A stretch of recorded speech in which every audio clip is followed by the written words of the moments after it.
오늘 우리에게 주시는 하나님의 말씀 이사야 60장 1절부터 22절까지 말씀입니다. 이사야 60장 1절부터 22절까지 말씀. 이제 봉독하겠습니다. 하나님의 말씀 경청하십시오. 예루살렘아, 일어나서 빛을 비추어라. 구원의 빛이 너에게 빛이었으며 주님의 영광이 아침에처럼 너의 위에 떠올랐다. 어둠이 땅을 덮으며 짙은 어둠이 민족들을 덮을 것이다. 그러나 오직 너의 위에는 주님께서 아침에처럼 떠오르시며 그의 영광이 너의 위에 나타날 것이다. 이방 나라들이 너의 빛을 보고 찾아오고 뭇 왕이 떠오르는 너의 광명을 보고 너에게로 올 것이다. 눈을 들어 사방을 둘러보아라. 그들이 모두 모여 너에게로 오고 있다. 너의 아들들이 먼 곳으로부터 오며 너의 딸들이 팔에 안겨서 울 것이다. 그때 이것을 보는 너의 얼굴에는 기쁨이 넘치고 흥분한 너의 가슴은 설레고 기쁨에 벅찬 가슴은 터질 듯할 것이다. 풍부한 재물이 뱃길로 너에게로 오며 이방 나라의 재산이 너에게로 들어올 것이다. 많은 낙타들이 너의 땅을 덮을 것이며 미디안과 에바의 어린 낙타가 너의 땅을 뒤엎을 것이다. 스바의 모든 사람이 금과 유향을 가지고 와서 주님께서 하신 일을 찬양할 것이다. 게달의 모든 양떼가 다 너에게로 모여들며 내가 느바요의 수장들을 제물로 쓸 것이다. 내가 내 성전을 이전보다 더욱 영화롭게 할 때에 이것들이 내 제단 위에 합당한 제물로 오를 것이다. 저기 구름대처럼 몰려오는 저 사람들이 누구냐? 제 보금자리로 돌아오는 비둘기처럼 날아오는 저 사람들이 누구냐? 너의 자녀들이 온다. 섬들이 나를 사모하며 다시스의 배들이 맨 먼저 먼 곳에 있는 너의 자녀들을 데리고 온다. 그들이 주 너의 하나님의 이름을 높이려고 이스라엘의 거룩하신 하나님께 드리려고 은과 금을 함께 싣고 온다. 주님께서 너를 영화롭게 하셨기 때문이다. 이방 자손이 너의 성벽을 쌓으며 그들의 왕들이 너를 섬길 것이다. 비록 내가 진노하여 너를 쳤으나 이제 내가 은혜를 베풀어서 너를 불쌍히 여기겠다. 너의 성문은 언제나 열려 있어서 밤낮으로 닫히지 않을 것이다. 이방 나라의 재물이 이 문을 지나 너에게로 오며 이방 왕들이 사로잡혀서 너에게로 끌려올 것이다. 너를 섬기지 않는 민족과 나라는 망하고 그런 이방 나라들은 반드시 황폐해질 것이다. 레바논의 자랑인 잣나무와 소나무와 화양목이 함께 너에게로 올 것이다. 그 나무가 나의 성전터를 아름답게 꾸밀 것이니 이렇게 하여서 내가 나의 발을 둘 곳을 영화롭게 하겠다. 너를 괴롭히던 자들의 자손이 몸을 굽히고 너에게 나아오며 너를 멸시하던 자들이 모두 너의 발 아래 엎드려서 너를 주님의 도성이라고 부르고 이스라엘의 거룩하신 분의 시온이라고 부를 것이다. 비록 내가 전에는 버림을 받고 미움을 받아서 너의 옆으로 오는 사람이 없었으나 이제는 내가 길이 너를 높이고 너를 오고 오는 세대 사람들에게 기쁨이 되게 하겠다. 내가 이방 나라들을 젖을 빨며 뭇 왕의 젖을 빨아먹을 것이니 이것으로써 너는 나 주가 너의 구원자이며 너의 속량자요 야곱의 전능자임을 알게 될 것이다. 내가 노쇠 대신 금을 가져오며 철 대신 은을 가져오며 나무 대신 노쇠를 가져오며 돌 대신 철을 가져오겠다. 내가 평화를 너의 감독자로 세우며 의를 너의 지배자로 세우겠다. 다시는 너의 땅에서 폭행 소문이 들려오지 않을 것이며 너의 국경 안에서는 황폐와 파괴 소문이 들려오지 않을 것이다. 너는 너의 성벽을 구원이라고 부르고 너의 성문을 찬송이라고 부를 것이다. 해는 더 이상 낯을 밝히는 빛이 아니며 달도 더 이상 밤을 밝히는 빛이 아닐 것이다. 오직 주님께서 너의 영원한 빛이 되시고 하나님께서 너의 영광이 되실 것이다. 주님께서 몸소 너의 영원한 빛이 되시며 내가 곡하는 날도 끝이 날 것이므로 다시는 너의 해가 지지 않으며 다시는 너의 달이 이지러지지 않을 것이다. 너의 백성이 모두 시민권을 얻고 땅을 영원히 차지할 것이다. 그들은 주님께서 심으신 나무다. 주님의 영광을 나타내라고 만든 주님의 작품이다. 그들 가운데서 가장 작은 이라도 한 족속의 조상이 될 것이며 가장 약한 이가 강한 나라를 이룰 것이다. 때가 되면 나 주가 이 일을 지체 없이 이루겠다. 아멘. 하나님을 아는 믿음이라는 제목으로 하나님의 말씀 선포하겠습니다. 우리가 하나님을 어떻게 믿게 되었습니까? 그 믿음의 사건은 제각각입니다.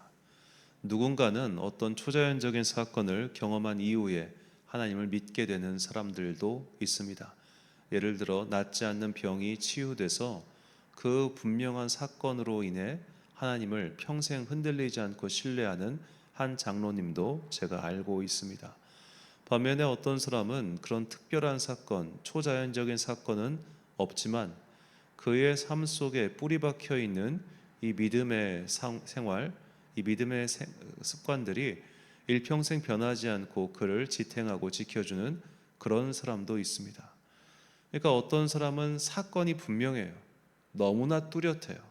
마치 사도 바울이 다메섹 도상에서 주님을 만났듯이 내가 주님을 만난 사건, 이것은 하나님께서 하실 수밖에 없는 사건이야 라고 하는 뚜렷한 사건 이후에 분명한 믿음을 가지게 되는 사람도 있습니다. 반면에 어떤 사람은 그런 사건이 없어요. 그냥 흘러가는 물처럼 밋밋해요. 그런데 그 삶을 돌아보면 이때도 주님께서 저때도 주님께서 삶의 고백들이 있는 거예요. 그때는 몰랐지만 돌아보면 아는 믿음이 있고 분명한 사건이 있었기에 흔들리지 않은 또 믿음을 갖게 되는 사람도 있습니다. 사건이 먼저 오고 믿음이 오는 사람이 있고 사건이 이미 있었지만 깨닫지 못하고 있다가 세월을 돌아보니까 그것이다 믿음의 사건이었구나 라고 깨닫게 되는 사람도 있습니다. 이처럼 우리가 하나님을 믿게 되는 사건은 다 제각각입니다. 나는 이렇게 믿었고 저 사람은 또 다른 방법으로 믿게 되는 경우가 있어요. 왜 그런가? 이것은 하나님께서 각 사람에게 당신을 보여주시는 방식이 다르기 때문입니다. 이것을 우리는 좀 다른 말로 하나님의 자기 계시라고 부릅니다.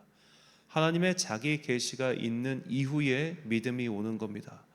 주님께서 그냥 우리가 뭐라고 해야 될까요? 이걸 감추어진 하나님 혹은 감추어진 신비라고 또 표현하기도 하는데 그냥 모든 사람이 다 눈 한번 시클켜 본다고 하나님을 믿게 되는 건 아니에요.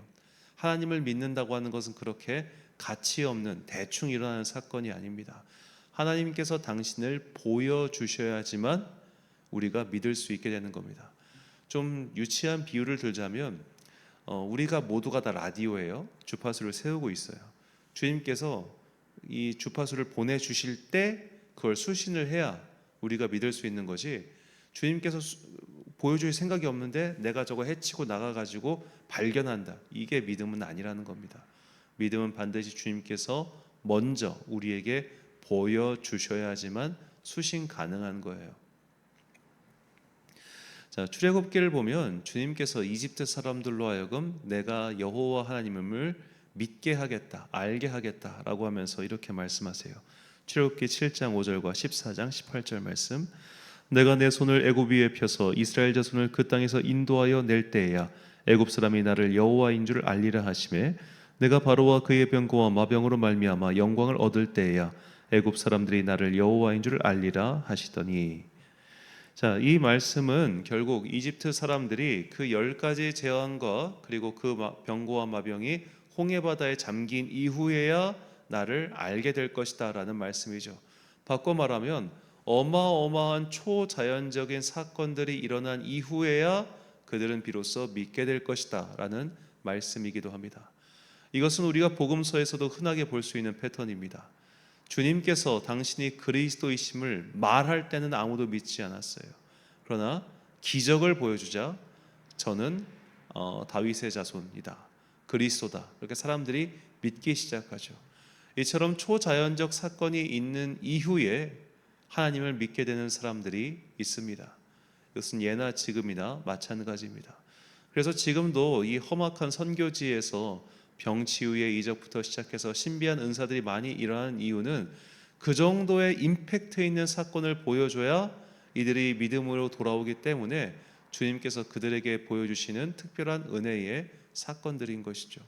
믿도록 하기 위하여 주님께서 그런 사건을 보여주신다는 겁니다. 자, 그래서 오늘 본문도 이스라엘 민족이 마침내 회복될 때, 그러니까 회복의 사건이 먼저 있고 그 이후에 그들이 믿게 될 것이다 라고 말씀하고 계세요. 본문 15절과 16절 말씀. 전에는 내가 버림을 당하며 미움을 당하였으므로 내게로 가는 자가 없었으나 이제는 내가 너를 영원한 아름다움과 대대의 기쁨이 되게 하리니 내가 이방 나라들의 젖을 빨며 무도왕의 젖을 빨고 나 여호와는 내 구원자 내 구속자 야곱의 전능자인 줄 알리라. 아멘. 자, 순서가 이렇게 되는 겁니다. 예를 들어 16절이 먼저 있고 15절이 뒤에 따라온 게 아닙니다. 즉 믿음이 먼저 있고 회복이 따라온 게 아니라 주님께서 먼저 회복시켜 주신 다음에 그 회복의 모습을 통해서 너희가 내가 여호와 너희의 구원자인 줄 알리라, 그렇게 말씀하시는 겁니다. 한마디로 말해 제대로 안 믿었어요. 제대로 안 믿고 띵가 믿고 대충 믿고 있었는데 하나님께서 그렇게 믿음이 약한 자들에게 먼저 계시를 보여주신 겁니다. 회복이라는 계시를 보여주셨습니다. 너희의 힘으로는 도저히 회복될 수 없었는데, 너희의 능력으로는 도저히 이 일을 이룰 수 없었는데 내가 이 일을 이루는 것을 먼저 보여주심으로써 그들로 하여금 믿게 하신 겁니다. 아주 삶에서 실질적인 예를 들자면 정말 믿지 않는 어떤 사람이 있어요. 그런데 그가 병에 걸렸어요. 그 병이 주님의 은혜로 기적으로 치유함을 받았어요. 정말 기도원 가서 병 치유 받는 사람들이 있잖아요. 그렇게 병 치유를 받고 나니까 그때부터 비로소 믿기 시작한 거예요. 아, 하나님이 정말 살아계시는구나, 정말 이분이 이런 능력 있는 분이구나 라고 믿게 되는 겁니다. 그런 식의 믿음의 사건, 그런 식으로 하나님을 아는 믿음의 사건이 임할 때가 있다는 겁니다. 그리고 우리는 많은 경우 이런 것을 원합니다. 좀 이렇게 됐으면 좋겠다. 먼저 회복이 있고 먼저 사건이 있고 그 사건 다음에 믿음이 오기를 바라고 있죠. 그런데 반대의 경우도 있어요. 이 사건이 다 지나간 이후에 아, 이것도 주님이 하셨고 저것도 주님이 하셨으며 이렇게 주님께서 나를 인도하셨구나 라고 깨닫게 되는 그런 경우도 있다는 겁니다. 사건이 일어났을 때는 그것이 믿음의 사건인 줄 몰랐다가, 그것이 하나님의 계시인 줄 몰랐다가 나중에 비로소 내 믿음이 점점 커지면서 그렇게 인도하신 주님을 깨닫게 되는 것이죠. 자, 이것의 대표적인 사례가 바로 모세입니다. 자, 모세는 주님께서 부르셨을 때 과연 당신이 하나님이시며 당신께서 나를 그들에게 보내신 증거, 그리고 무엇보다 지금 하나님께서 앞으로도 나와 함께 하신다는 그 증거가 무엇입니까? 나에게 증거를 주십시오. 내가 당신을 확실하게 믿고 따를 수 있도록 뭔가 좀 신물이라고 해야 되죠? 믿을 수 있는 무언가를 주십시오 라고 하는데 주님께서 이렇게 대답하세요. 출애굽기 3장 12절, 하나님이 이르시되 내가 반드시 너와 함께 있으리라. 내가 그 백성을 애굽에서 인도하여 낸 후에 너희가 이 산에서 하나님을 섬기리니 이것이 내가 너를 보낸 증거니라. 아멘. 자, 주님께서 모세를 보낸 증거가 뭐냐? 나중에 너희가 이 산에서 나를 섬길 거야. 그게 증거야. 그러니까 증거를 먼저 주고 나를 믿게 하는 것이 아니라 다 일이 이루어진 이후에 아, 너는 깨닫게 될 거야. 이게 증거였구나라고 말이죠. 무슨 말도 안 되는 말이에요. 이게 참 믿음이 어려운 거예요. 보통 우리가 상식적으로 생각하면 증거를 먼저 준 다음에 뭔가 나를 믿을 수 있게 만드는 그런 어떠한 것들을 준 다음에 내가 그를 보내는 건데 하나님께서는 반대로 말씀하세요. 일이 다 이루어진 이후에야 너는 깨닫게 될 거야. 이게 다 증거였구나. 하나님께서 나와 함께 하셨구나. 그것을 깨닫게 된다는 겁니다. 믿음 생활도 이럴 때가 있습니다. 누군가는 사건이 있는 이후에 믿음이 생기는 사람이 있고 어떤 사람은 이미 믿은 상태에서 쭉 지나 보니 다시 돌아보니까 이런 사건 하나하나가 다 믿음의 증거였다. 하나님께서 계시해 주신 사건이라는 것을 깨닫게 되는 겁니다. 자, 이걸 좀 멋있게 딱 규정하기가 좀 제가 우리말로 이걸 하기가 좀 어려워가지고 이렇게 풀어서 설명을 드리는데 아마 다 들으신 분들 이해를 하실 겁니다. 사건 이후에 믿음이 오는 사람이 있고 이미 믿음 속에서 그 사건들을 겪은 이후에 비로소 그 사건 하나하나가 하나님의 계시였음을 깨닫게 되는 그런 사람도 있습니다. 우리가 어떤 방식으로든 하나님을 믿는 믿음, 그것이 중요하고 그 믿음은 주님께서 우리에게 주시는 선물입니다. 그러므로 내가 어떠한 방식으로 하나님을 믿게 될지 또 어떠한 방식으로 하나님을 만나게 될지는 그 누구도 알 수 없습니다. 심지어 주님께서는 그 어떠한 사람에게도 각각 다양한 방법으로 그렇게 말씀하시고 활동하세요. 그러니까 주님은 자유로운 영이세요. 주님께서는 뭔가 두부로, 그러니까 기계로 두부를 찍어내듯이 똑같은 방법과 똑같은 방식으로 우리를 대하지 않으십니다. 우리 각자를 다양한 방법으로 대하고 계십니다. 그래서 우리가 날마다 안테나를 세워서 기도해야 되는 겁니다. 오늘 나를 어떠한 방식으로 만나 주실지 모르기 때문에. 바꿔 말하면 내가 생각한 방식으로 만나 주시 않으신다 해서 우리가 실망할 이유는 없다는 겁니다. 자, 어떤 사람에게는 정말 이런 것을 위해서 열심히 기도했어도 그 기도가 응답되지 않는 경우가 있잖아요. 우리가 이런 기도 얼마나 많이 합니까? 주님, 내가 지금 어렵습니다. 이 어려움을 넘기게 해주신다면 내가 정말 열심히 믿겠습니다. 그렇게 기도해도 그거 안 넘어가게 해주시는 경우 많잖아요. 이 병 낫게 해주세요. 이 어려움 해결해 주세요. 그럼 제가 잘 믿을게요. 해결해 주십니까? 안 해주실 때도 많아요. 그러면 그때 어떻게 해야 됩니까? 하나님은 살아계시지 않아. 에이, 실망이야 하고 믿음을 저버릴 겁니까? 아니죠. 모세가 맨 나중에 깨닫게 되었듯이 우리에게는 그런 기도의 응답, 그런 하나님의 계시도 있다는 겁니다.